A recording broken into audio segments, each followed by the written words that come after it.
O Brasil vivenciou um imbróglio jurídico esta semana envolvendo o ex-presidente Lula.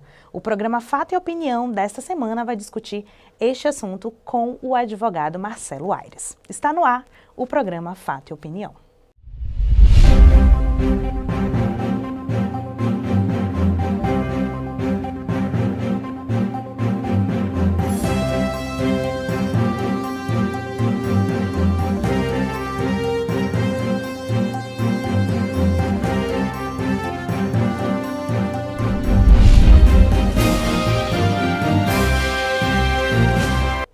Ele é advogado, membro do Tribunal de Ética e Disciplina da OAB e ex-juiz do Tribunal Regional Eleitoral da Bahia. Aqui no estúdio do Bocão News está o advogado Marcelo Aires. Tudo bom? Tudo bom, Juliana. Obrigado pelo convite, é um prazer estar aqui com vocês. Muito obrigado. Nós vamos discutir hoje, doutor Marcelo, um pouco do que aconteceu essa semana, né? No domingo, só fazendo um breve resumo, no domingo, o Tribunal Regional Federal da 4ª Região deferiu uma liminar para que o ex-presidente Lula fosse solto no domingo e aí começou um imbróglio jurídico, né? Manda soltar, depois manda prender, manda soltar. O juiz Sérgio Moro também participou dessa ação e a gente vai conversar um pouquinho sobre isso para saber se isso é legal ou não é. O senhor também fez um artigo para o Bocão News essa semana e o senhor já começa assim: a Lava Jato desnudou parte da corrupção existente no Brasil e isso se deve, inegavelmente, ao trabalho realizado pelo Ministério Público Federal e a Polícia Federal com a concentração desses processos na mão do juiz Sérgio Moro, que os analisou e julgou de forma célere, realizando um trabalho necessário para a sociedade. Mas eu quero saber, primeiro, como é que o senhor avalia toda a postura do juiz Sérgio Moro? Bom, eu acho que o juiz Sérgio Moro, como eu disse, ele fez um trabalho realmente importante, um trabalho que a sociedade realmente reconhece e agradece, né, o que foi feito pela Lava Jato, desnudou essa corrupção existente no Brasil. Obviamente, como todo trabalho onde se concentra todos os holofotes, todas as luzes na mão de uma única pessoa, pode acabar tendo equívocos, tendo excessos. E o que eu falo nesse artigo é justamente em relação a alguns excessos que eu vejo, né, que acabam sendo cometidos, erros que passíveis de acontecer com todos nós que somos mortais, né? Então, há em algumas situações a demonstração de uma quebra, vamos dizer assim, da imparcialidade em algumas situações, né? Mostra-se às vezes que com o fim de obter aquele resultado a qualquer custo, né, acaba se transbordando um pouco dos aspectos legais que devem imperar numa relação processual. E às vezes o juiz assume um protagonismo que não é natural, que não é normal, não se vê no dia a dia, já que o juiz ele tem que ser imparcial, isento, tem que ser justamente aquele que garanta vamos dizer assim, o devido processo legal e o contraditório, de forma que as partes, enfim, que traga esse equilíbrio para as partes no processo. E quando a gente vê no processo criminal, o Ministério Público é que assume o papel de acusador, né? E a própria mídia acaba elevando o juiz Sérgio Moro a uma condição de herói, a uma condição enfim, de super-homem, né? E isso acaba interferindo no processo eleitoral como um todo e acaba quebrando um pouco essa isonomia, onde se transforma o juiz Sérgio Moro num herói e o ex-presidente Lula num vilão, principalmente no episódio do ex-presidente Lula, isso fica bem caracterizado, né? Lula versus Moro, em várias situações a gente vê essa briga, quando o juiz ele não acusa, quem acusa é o Ministério Público. Então existe, na verdade, uma quebra, vamos dizer assim, no devido processo legal em algumas situações, demonstrando aí, vamos dizer, uma certa parcialidade do juiz em algumas situações. Que o juiz, na verdade, só decide em cima de provas, né? Que é isso que o senhor está falando. Ele não tem um papel de acusar. Em cima das provas é que ele decide se o réu é culpado ou não, né? O juiz ele tem um papel mais passivo. O juiz ele decide quando provocado, ele decide quando efetivamente é instado a falar, a se manifestar. E quando a gente vê um juiz mais ativo, que se chama até o ativismo judicial, por alguns, isso na verdade quebra um pouco o devido processo legal, quebra essa garantia da imparcialidade que deve existir num processo. O senhor acredita que nosso judiciário atualmente está mais voltado para a política? Olha, eu acho que não há como dissociar direito de política, né? Principalmente se a gente for falar de um tribunal como o Supremo Tribunal Federal, que é um tribunal constitucional propriamente dito, ele acaba interferindo em questões hoje jurídicas, políticas do nosso país. Hoje, se a gente for perguntar a qualquer pessoa, ela escala os 11 ministros do Supremo Tribunal Federal, tão bem como escala os jogadores da seleção brasileira, devido ao Supremo Tribunal Federal estar sempre na pauta, estar sempre em evidência, decidindo questões importantes do país, né? Então, o Supremo Tribunal Federal vem fazendo um papel importante para a sociedade, é importante, sim, essas decisões, dessas questões enfim, que pautam as agendas do Supremo Tribunal Federal, mas em algumas situações eu vejo que transborda um pouco a competência, assumindo aí competências outras, como a competência do Legislativo. O Supremo Tribunal Federal não raro passa a legislar, e eu entendo isso como um equívoco do Supremo Tribunal Federal. A gente viu bem alguns aspectos, foi o mais recente, que foi sobre a presunção da inocência, que foi julgada no Supremo Tribunal Federal, em que houve aquela mudança de opinião por parte do ministro Gilmar Mendes, depois da ministra Rosa Weber, que tinha um entendimento, acabou mudando também. Enfim, a gente vê essa questão sendo ali decidida, e é uma questão, ao meu ver, que está longe de ser pacificada, porque está se discutindo ali sobre um artigo da Constituição Federal, que, ao meu ver, a interpretação literal seria a prisão apenas com trânsito em julgado, e não a prisão já no segundo grau, como entendeu o Supremo Tribunal Federal. Então, essa decisão contra a legem, vamos dizer, contra o artigo constitucional, é que faz com que o Supremo Tribunal ele transborde um pouco a sua competência, porque acaba invadindo esferas outras do Legislativo, do próprio Constituinte, no caso, né, indo de encontro a um texto constitucional que trata de uma garantia e um direito fundamental. Então, eu vejo que o Supremo, às vezes, ele transborda um pouco, e aí acaba indo por um aspecto, vamos dizer assim, político, que acaba por trazer uma insegurança jurídica muito grande à população, porque, querendo ou não, vai retirando direitos da população, né? E se retira um direito desse, que é uma garantia fundamental, amanhã ou depois pode se retirar um outro direito. Então eu vejo que isso acaba gerando uma insegurança jurídica muito grande. Doutor, o desembargador Rogério Favrito, que estava como presidente do TRF4, substituindo o presidente que estava de férias, ele poderia agir como ele agiu, né, de conceder essa liberdade ao ex-presidente Lula? Olha, procedimentalmente eu não vejo nenhum equívoco por parte do desembargador Favrito. Ele era, de fato, a autoridade competente, porque estava designado para o plantão judiciário. O plantão judiciário é uma exceção em que o magistrado pode apreciar processos de outros juízes, momentaneamente, em razão da urgência. Ele era o juiz competente para apreciar aquele processo, inclusive com base no que diz a resolução do CNJ, para julgamento de habeas corpus, que requer uma urgência, principalmente de réu preso. Então, existia a urgência e existia a competência dele de apreciar aquele pedido, né? Então, procedimentalmente, me parece que não houve nenhum erro por parte desse magistrado. Havia também alegação de fatos novos. O fato novo que foi alegado, e se é fato novo ou não é, e essa aqui é a discussão, mas o fato alegado em si é de que o ex-presidente Lula ele estaria sendo impedido de manifestar o seu pensamento, da livre liberdade de expressão, estaria sendo proibido pela juíza da 10ª Vara de Execução Penal a dar entrevistas, a se manifestar, e, enfim, na condição de pré-candidato. Esse seria o fato novo alegado. É um fato novo plausível, porque, de fato, nós tivemos conhecimento agora de que está havendo realmente esse impedimento, né? E aí vem aquela questão se teria direitos políticos ou não teria direitos políticos, né? Enfim, mas a princípio, então, tem esse fato, e esse fato poderia ser analisado pelo magistrado, né? Então, ele analisou e julgou o processo como, de fato, deveria ter feito. Há, inclusive, 2 pedidos nesse habeas corpus, pedidos alternativos. Um é de que cessasse esse impedimento à liberdade de expressão, à manifestação do pensamento, que possibilitasse o ex-presidente Lula dar entrevistas, a se manifestar. E há um segundo pedido alternativo, que é a da liberdade total. Se ele tivesse analisado e deferido apenas o primeiro pedido, eu acho que seria inquestionável a decisão dele. Não haveria todo esse imbróglio, vamos dizer assim. Mas como ele decidiu pelo segundo, pela liberdade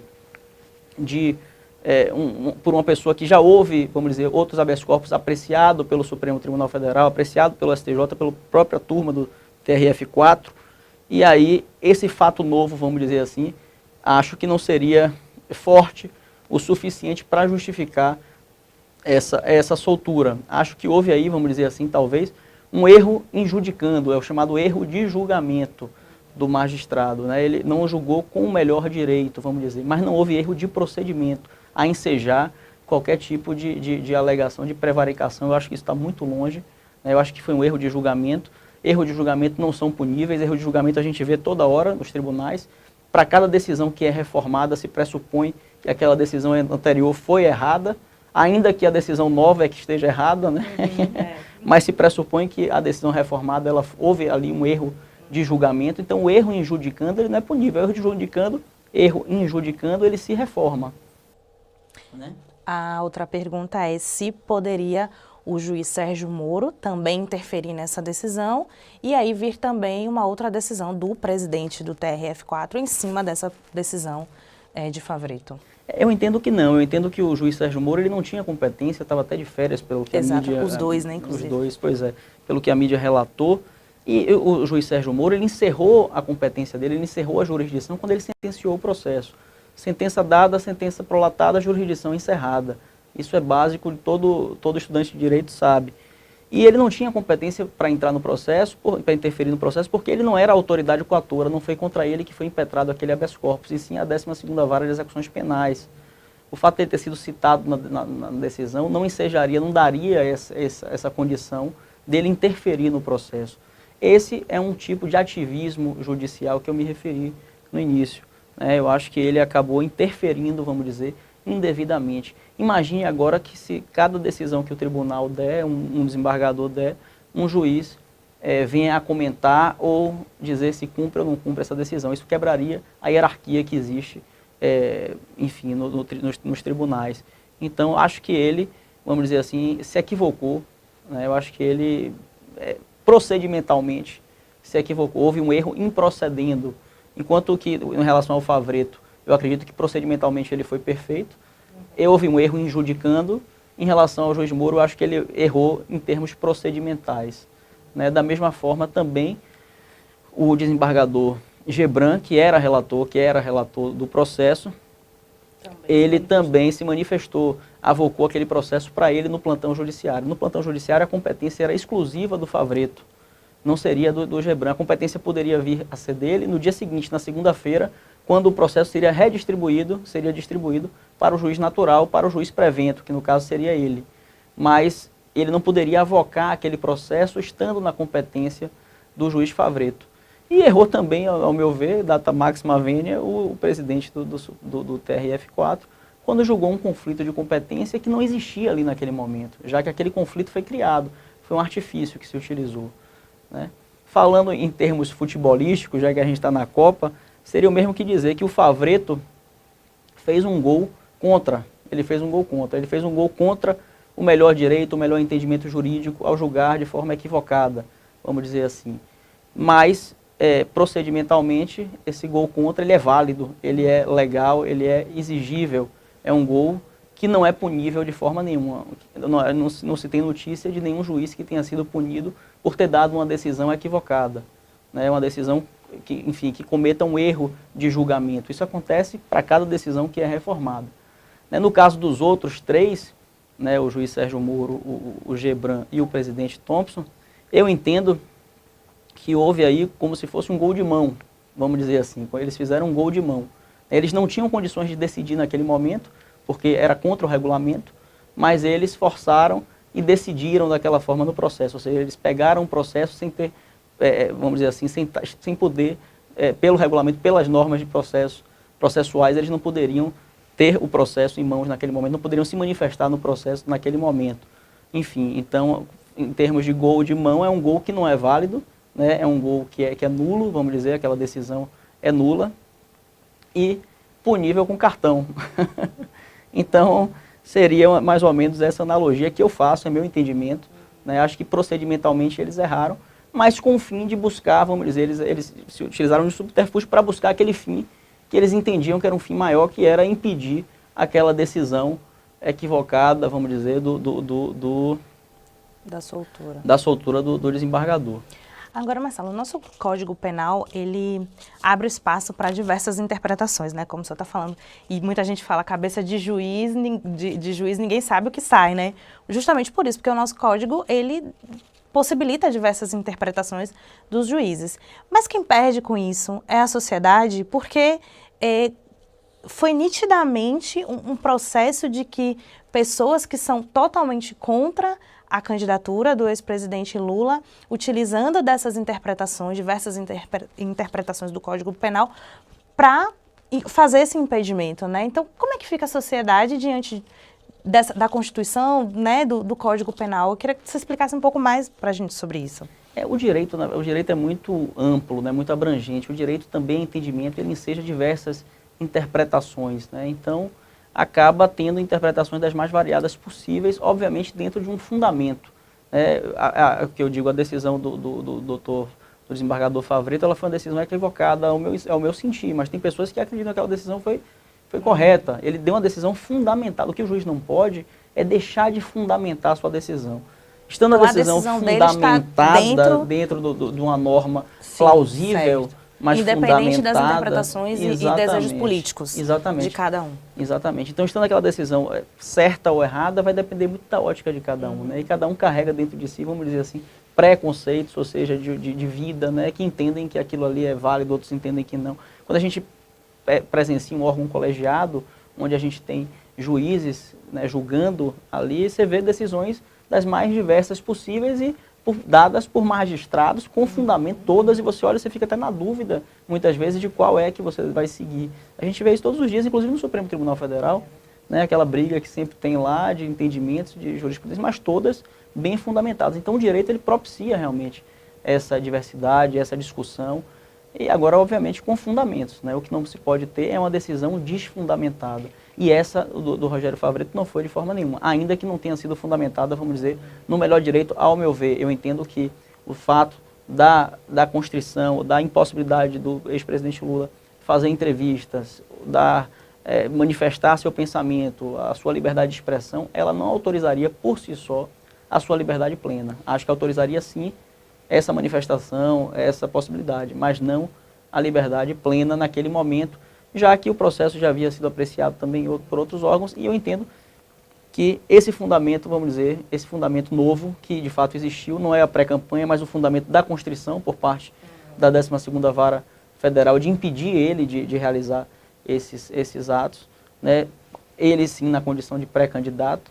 Eu entendo que esse fundamento por si só não era forte o suficiente para levar a uma liberdade. Entendi.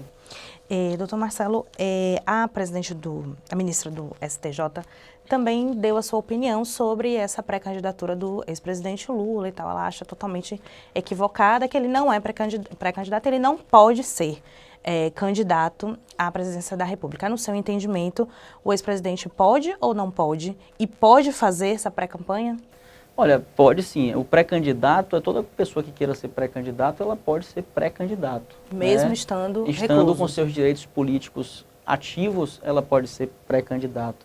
Ele está com os direitos políticos embora ele ativos. esteja preso, né, o que diz a Constituição Federal, no artigo 15, inciso 3, salvo engano, ela diz lá que os direitos políticos são suspensos quando há decisão penal condenatória transitada em julgado.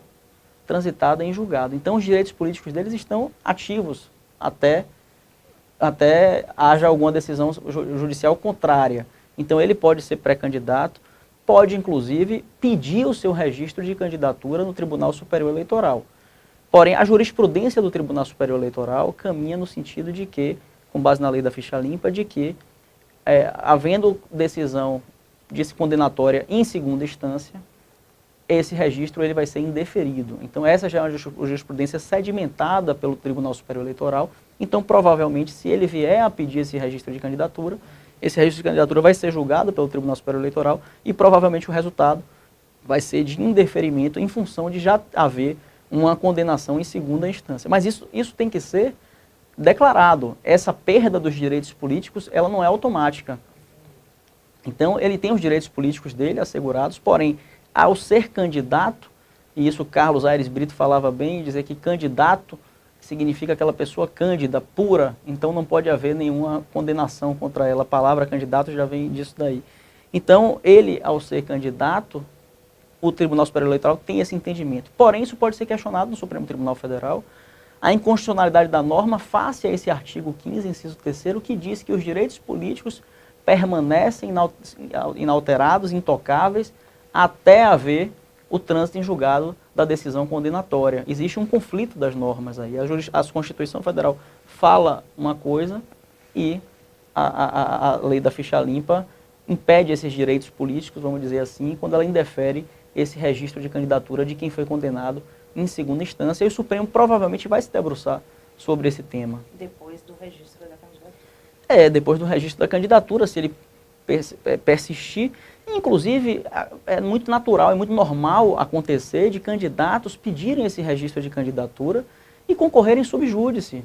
Né? Não é nada que não já tenha ocorrido, é que ocorre odiernamente. Muitas vezes até vencem as eleições, exatamente, passam até um período, né? Exatamente. E há tem a inelegibilidade superveniente, inclusive, que acontece depois. Enfim, tem uma série de questões ainda que precisam ser analisadas. E o candidato, ele pode também tentar continuar sendo candidato até o final. Ele tem até 20 dias antes do pleito para substituir. Pode fazer a substituição também. Antes a substituição era em prazo inferior, até muitas vezes substituía um dia antes. E a pessoa votava, às vezes, na urna com a foto do candidato anterior, nem sabia que tinha sido substituído, o que eu acho que era lesivo ao pleito, né? Mas hoje não, hoje tem 20 dias para poder Então, no caso, se ele registrar a candidatura, mas o processo dele for julgado antes das eleições, ele deixa naquele momento de ser candidato e aí o partido pode colocar um substituto. Exatamente. Pronto. Por falar em direitos políticos, a ex-presidente Dilma é pré-candidata ao Senado em Minas Gerais e o PSDB de Minas quer impugnar essa candidatura, alegando que Dilma não teria os direitos políticos regidos aí porque ela foi empichada.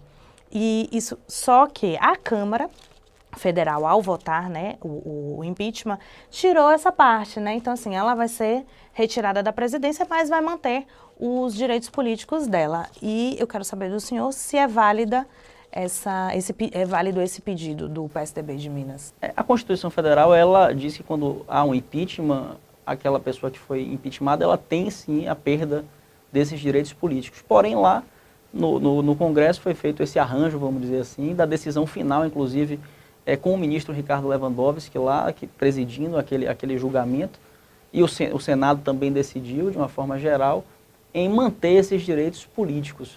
Né? Então, há esse conflito, vamos dizer assim, da norma em relação ao que foi decidido. Né?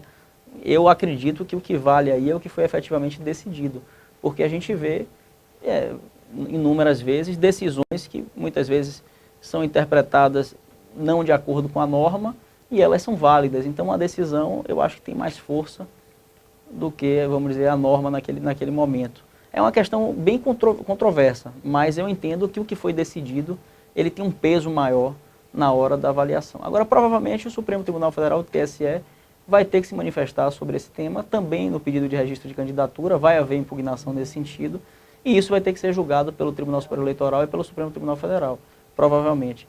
Então, eu acredito que vai ser matéria também de grande discussão aí entre os juízes. Entendi. Então, Marcelo, só para a gente terminar, eu queria que o senhor desse a sua opinião em relação a toda essa participação do judiciário nos últimos anos, que a gente quase nunca viu isso, o judiciário tendo que decidir coisas do legislativo, né, pautas do legislativo, porque o país está num caos, né? Então, eu queria que o senhor desse um pouco da sua opinião em relação à democracia, como é que a sociedade fica diante, isso é bom, isso é ruim. Quero que o senhor fale um pouco sobre isso. Eu acho que as instituições elas estão funcionando. Eu acho que a gente vê realmente um protagonismo maior do judiciário em função do que aconteceu no país, principalmente com a Lava Jato, né? Onde tiveram inúmeras punições de políticos, enfim, pessoas do legislativo, e há, sem dúvida, vamos dizer assim, essa interferência benéfica em um poder, né, vamos dizer, benéfica para a sociedade, uma interferência para se retirar aquelas pessoas que não estão fazendo um bem à sociedade, que estão causando um mal à sociedade, se tirar aquelas pessoas do cenário. Né? Agora, é importante ter esse equilíbrio sempre entre os poderes. Né? Os poderes eles têm que conviver de forma harmônica que tem que haver esse freio e contrapeso entre os poderes. Quando a gente vê um poder se sobressaindo demais em relação aos outros, ou interferindo demais, passando a realizar questões que são atribuições de outros poderes, aí há um alarme e a gente precisa ficar atento, porque pode estar havendo aí, vamos dizer, uma interferência na nossa democracia. Mas até então eu acho que esse equilíbrio ele vai com o tempo voltar ao normal, quando passar essa avalanche aí do que aconteceu com o Brasil de pouco tempo para cá. Era a última, mas tem mais uma. Como é que ficam as eleições esse ano também, né? A gente tem 16 pré-candidatos, tem um pré-candidato preso, né? Aí tentando fazer uma eleição, né? Participar da eleição. Como é que o senhor analisa esse momento do país também? O cenário eleitoral, né? O cenário político está terrível, né? Em termos de candidatos, a gente não sabe quem são os candidatos, até então uma incerteza enorme.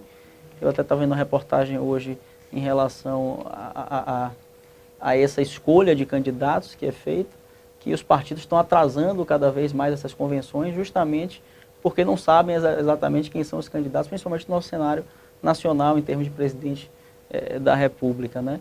A gente vê alguns candidatos aí já enfim, trabalhando, já fazendo campanha, e vê outros partidos que não têm sequer um nome ainda. Então eu acho que vai ser uma incerteza muito grande. Eu acho que até o último momento a gente vai ficar nessa incerteza sem saber quem são os candidatos, que só vai ser decidido de última hora, eu acredito. No dia 15 de agosto, né? No dia das convenções. Que é o prazo final. É verdade. 15 de agosto é o prazo para o registro. Para registro das candidaturas. Verdade. Doutor Marcelo, muito obrigada pela sua participação aqui no nosso programa. Volte sempre que precisar. Tenho certeza que esclareceu várias dúvidas aí dos nossos leitores. Obrigado a você, Juliana. Estou sempre à disposição. Muito obrigado. E o programa Fato e Opinião dessa semana fica por aqui. Nós voltamos na próxima semana. Acompanhe todas as notícias no bocãonews.com.br e nas redes sociais, no Facebook, Instagram e Twitter. Até semana que vem.